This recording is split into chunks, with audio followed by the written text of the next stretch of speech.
today's episode is a little more special because we do not only have the daughter with us today, we also have a very supportive father. Harish Bhai, thank you so much for your valuable time. Welcome, Disha Doshi Shah. Thank you so much for your valuable time. Thank Disha you. Doshi Shah has done her schooling from Jamnabai Narsi School. She further pursued business management from Mitibai College and did her program as well.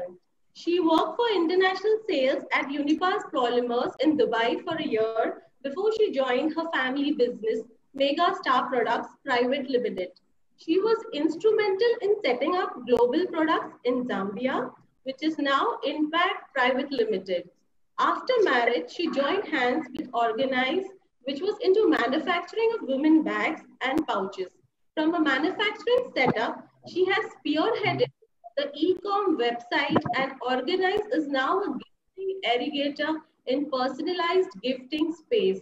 She's happily married and she's blessed with 3 kids. Thank you, Disha Doshi. We also have Hiten sir with here today. Hiten sir is a professional, an entrepreneur from last 28 years.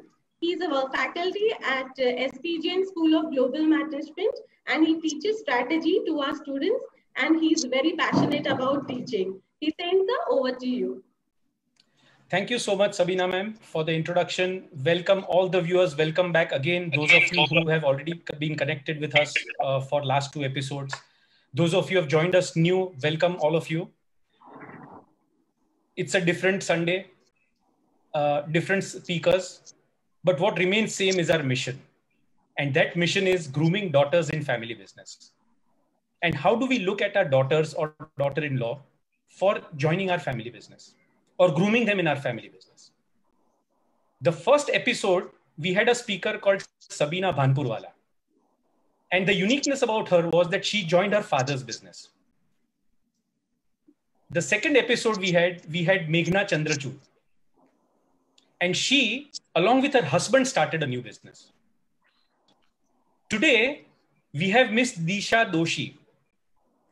And she is joined by her father, Harshad Bhai.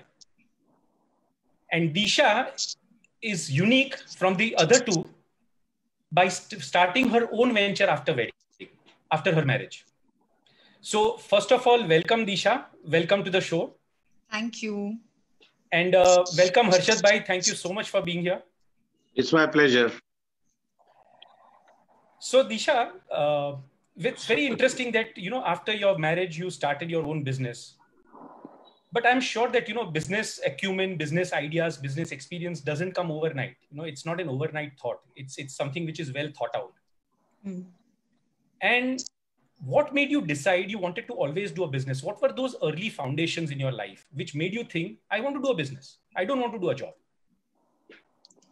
I think it starts really early. It starts when you're like 7 or 8, when you just learn the basic math first. In our family, we were taken to the factory at every given occasion to introduce us into the business.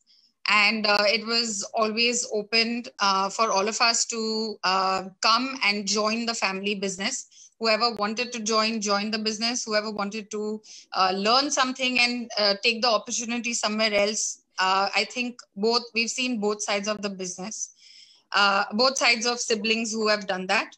And we've spent summers running around in the factory. We've spent summers totaling the vouchers of expense vouchers. And then later on, our dad would give more and more projects like, okay, figure out what is the machine doing, what is the productivity. So age appropriate activities we've done all throughout our childhood, which was just then a general progression that, okay, I understand this and this is what I'm going to do. So even while I was studying, while I went to Uniplus to understand how to do international sales and how to sell online. It was my uncle's company. So and how to find new clients abroad. So this is what I learned there. And I came back and I applied everything that I learned there. So every step that was taken was to gear up towards the family business. So Harshad bhai, I think as a follow-on, I would like to ask you, as a father, you have you have daughter and you have son, right? Yes. What made you take them to your factory when they were so young? They were so small. What was in your mind? Like at that time, it was not that they, since I'm taking them, they will join the business or something like that. But at least they should know where I'm going, what I'm doing. That was the only idea that time. Then later on, slowly, they also, started saying, no, daddy, I want to come. Because at that time also, they were getting some nasta or something, Coke or Pepsi or something like that. That was motivating them to come there. And slowly, I also knew that once when they are attracted there, they will come later on. Interesting. So these are very early foundations. So Disha, my question to you, it's very, very different when a father comes back from office to home in the evening. That father is very different than the father that you actually face in business when you are in business, right? And you have spent early life in your own family business. How difficult or how different is a father at home than from an office? I don't know about other fathers, but I always say that my father is Hitler, because there was no fine line between, okay, now we are home, and there's no fine line between this is factory. When we come, if we have received an email at 7:30 when we are leaving work, and we've driven in the same car and come back home, at 8:15, which is just 5 or 10 minutes after we've come back home, refreshed, and we are sitting, he'll ask you, did you send the reply to that email? And I would say that, did you not see me come back home with you? And he would say, no, it has been 5 minutes since you are back home. So this is not time to rest now. That is the time you send out that email. So there was no definition between going to work and going home. Business is 24 hours. I'm talking about a time when our Africa plant was already operational, and they're 2.5 hours behind us. So he will always tell my brother and me that your work day will stop when that factory will shut. So, and your work day will start when this factory will start. So of course, he has his good days as well. But my dad is a taskmaster, and I think that is what was required for my brother and me to excel. Although at that moment it feels very, very difficult to deal with, but right now we know that we have reached this place because of that kind of grooming. Okay. Any specific incidents, any other incidents that you feel your father was a Hitler, but it worked out for your own good, for your own development? There are many, many incidences, but one that definitely comes to my mind is when we were setting up the Zambia unit. It was my brainchild. So he just decided that, okay, it is totally on you. Like, this is the operational freedom that you will get. So you have to decide from start to finish. So it did not matter how I got things done or when I got things done, as long as it was done. That is it that mattered to him. So there was a point in time when he said, okay, here you go to Zambia. And then I call back and say, okay, the plant is fixed. This is what we need to do. These are the number of people we'll need. And this is, we've bought the vehicle and the transport and everything. And the logistics is supposed to be handled like this. And he said, okay, that's it. And I was like, okay, so now tell me how to do it. He's like, no, that's not my problem. Like, you just do it. So he is just like that. He leaves it on us, and then we get it done. But then every step of the way, we have to report back to him. So there is no like room for failure. And also, like, if you ask me, in very early days, this is like absolutely my first client. He was very sure that that client is not a good client, but he let me do that sale. And then it was just a matter of 2 lakh rupees at that point in time, but that client would not pay back. So no matter how many other sales I made later after that, and how many people already paid back, till every cent of that 2 lakh rupees did not come back, He said, I don't care. It is my money. He made me feel as if I have run the company into losses. And he made me personally go and sit in that client's office from morning till like late night. And I would feel so dejected because obviously that man was not going to pay. He was one of those kind of people who just gets work done and does not pay up. So I think about 8 or 9 months later, he finally paid the last 20,000 rupees in post-dated check. And that was the day when he finally said, okay, now you know you will never make a bad sale.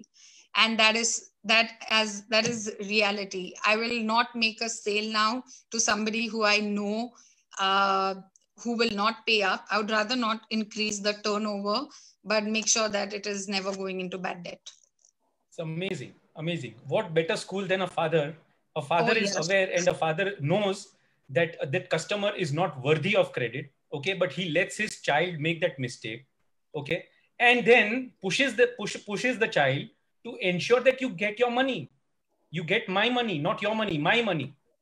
And this is extremely, Harish bhai, this is something unbelievable about you.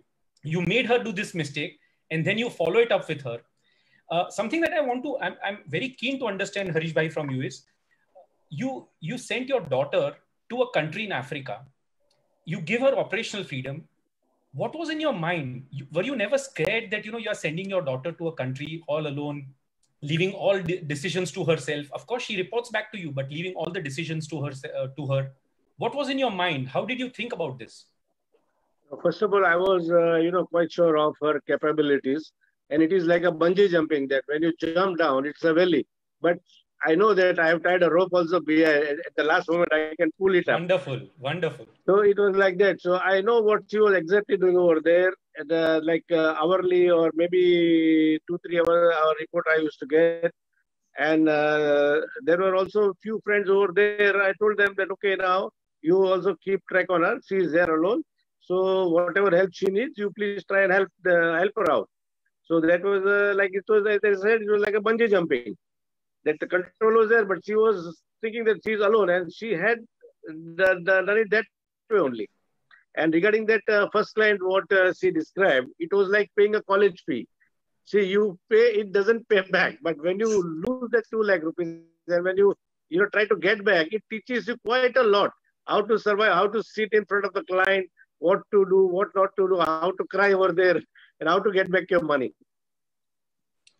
This is this amazing characteristic of you, Harish bhai, because on one side, you let your child make that mistake, and on the other side, there is an invisible backing. So you are there, you know that you are there, but you don't let them feel that you are there for them, right? You let them make that mistake and learn from that mistake. Superb. Yeah, so from mistakes only they'll run much better. And when the initial stage, when you make mistake, then they are double or triple sure every time when they make a new client or approach a new client, or they'll do some homework first, that how is the client, let me find out from the market, and then let me do it. Instead of, she was very excited when she got the order, but I knew that party is not the chore party. But still I thought, let her do it. So let her make that mistake. She will learn from that mistake much in earlier stage. Okay. Disha, next question for you. I remember we had a conversation a couple of days back, and you mentioned that one of the times you had a fire in the factory or some incident that took place because of which, and you had an opportunity of a new customer, a foreign customer who was entering Indian market. What role did you play? I mean, can you describe that incident for our viewers, and what role did you play to balance it out? So this is way back in 2008. I had read somewhere that Ferrero Rocher was setting up their plant in India, in Baramati. So we decided that, so I approached them saying that, y'all are coming in and we are a packaging solution company. So we would be happy to be one of your vendors. So this happened like in October or November. I had read that. So I'd emailed them then. And then the fire happened on 7th of March. And just a week later, they messaged saying, okay, we're coming to see your plant. And we said, oh, I'm sorry, but there's no plant anymore because there has been a fire. So they said, no, we'll just like to meet you. We'll come to wherever you are sitting at the moment. So we showed them the makeshift plant. And at that point in time, my uncle and my dad were together in the business. And they had very quickly put up this makeshift plant. And just in conversation with both of them, they realized that here is a company that has the potential to be one of our vendors. So they said, okay, we give you 6 months time to go back to your new plant. Here is how you should make your new plant. And if at all you make all the, if you fill in all the criterias, then you can be one of our vendors. And within record time, the both of them just had a new factory in place. And within record time, the new guys from Ferrero Rocher came and they checked our premises. They gave their audits. And yeah, that's how we bagged the new client. But one of the key things that I learned from this entire experience is the speed with which you need to decide and make decisions and implement them. It is something that this kind of learning would have only happened with my dad and my uncle in place. Like I would not have seen it anywhere else. I've not seen somebody come up so fast. Right. And regarding the fire, this is one of the softest skills that I could learn from my dad. But this is a week after the only plant that we have has burnt down. And my dad tells us all that, you know, let's go for a movie. And we're like, are you sure you want to go for a movie? And he actually sat and he enjoyed the 3-hour movie. And we're like, how do you do that? He's like, that will happen. Whatever has happened. But we need to start rebuilding everything. We cannot let one thing mar us down. And I think that is one of the biggest learnings that I've had, that however, everyone will face in some degree whatever they have to face. But whoever comes out of it victorious is really the actual winner. So winning is everything. How you win and when you win doesn't matter. Correct. You were by this time all fired up. You were, already into your business. You always thought you wanted to do a business. And then, in a woman's life comes this turning point, which is marriage, which is wedding. And then you don't know how your life partner is going to be, how your in-laws are going to be. Will they allow you to work? Right? It's a big question mark. Right. What did you do in choosing a life partner?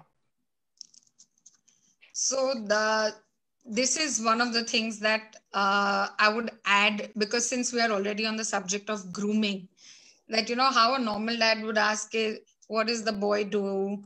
How does he, does he work enough? Does he earn enough? Does his family is compatible with us?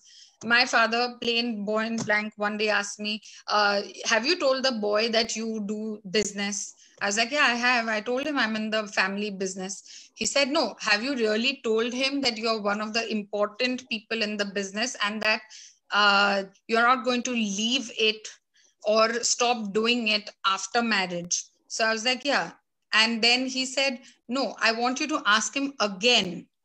And one of the questions that he asked my husband, Kunal, was that you do know that Disha is a part of the business and she is an important decision maker. So this thing was asked to him time and again, and poor thing, I think he was kind of convinced that, okay, here is a business family girl who is not going to not stop doing business. So I think even when my in-laws came to see me for the first time, my dad, made it a point to, how somebody says, oh, meri beti samosa acha banati hai. No, not like that. Like my daughter does good business. So 2-3 times he mentioned about me being in the business. So I think it's very important to, if you're set that this is the path that you want to go down, when you're choosing the partner, you make sure that your frequencies are aligned. But here, I think Harish Bhai, I would like you to respond. This is something very interesting that, as a daughter, she wants to do business. But here you are a father who is actually equally supporting her in finding the right life partner. What was going through your mind? Were you never scared that your daughter may not get the right life partner so quickly with these kinds of conditions? What was going on as a father in your mind? No, that was not the case, because I really thought that even if she's so strong-minded, that even if the husband will say no or something ding dong, anything like that, she will make her come to the point that, no, Baba, you do whatever you want to do. Okay.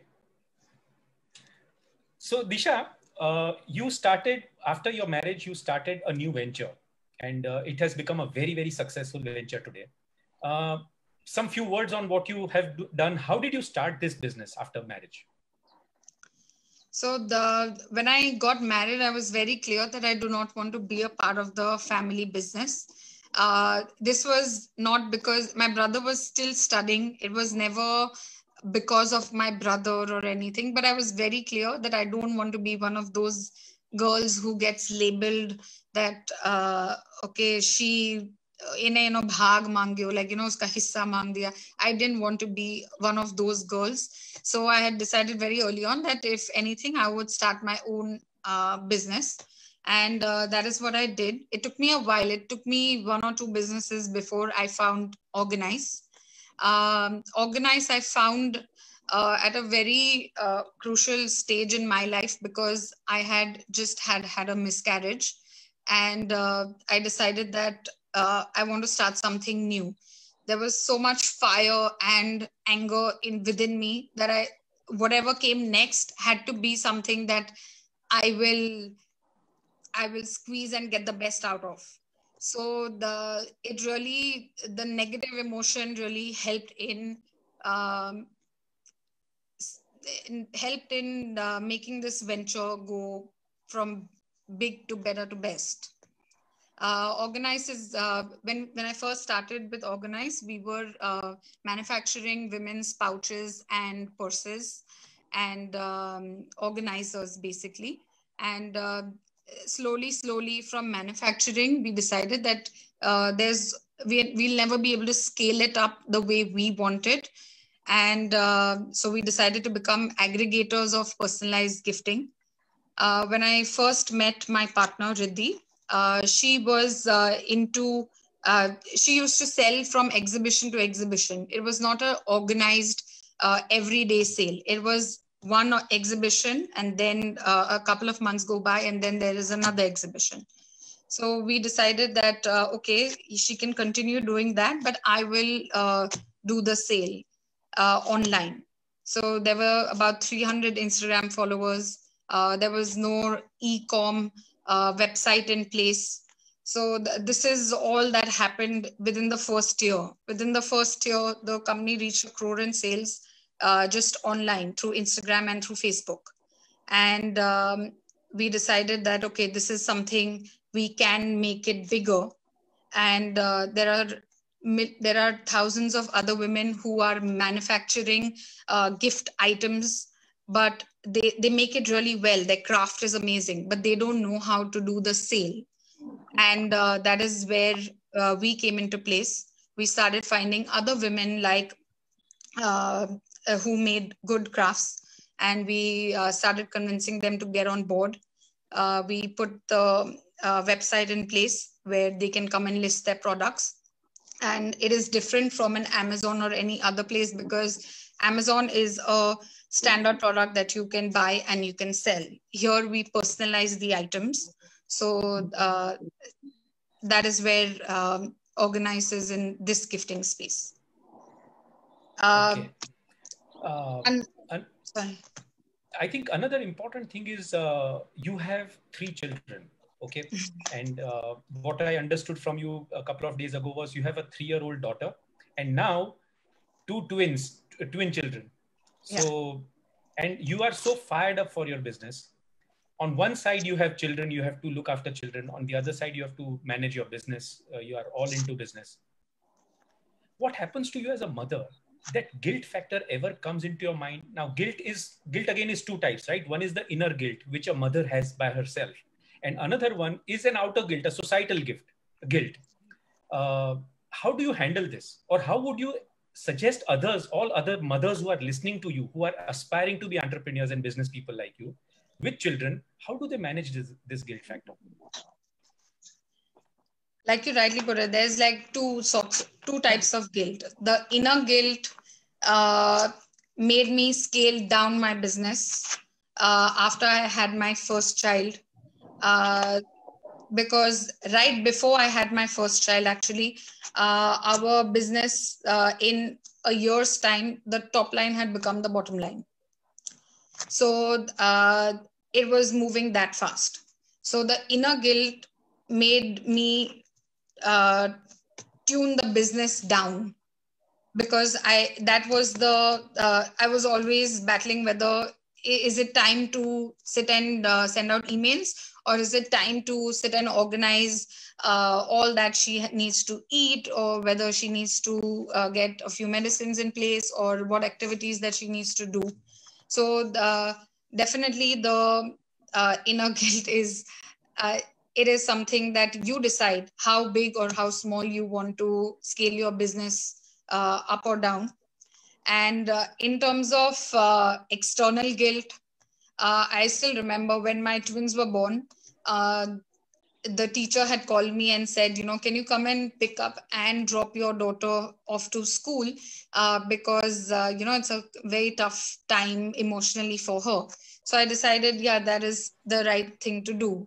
So while you're waiting outside the school with all the other mothers, one of them made a very sly comment one day. He's like, oh, you had time to come and pick your child up from school.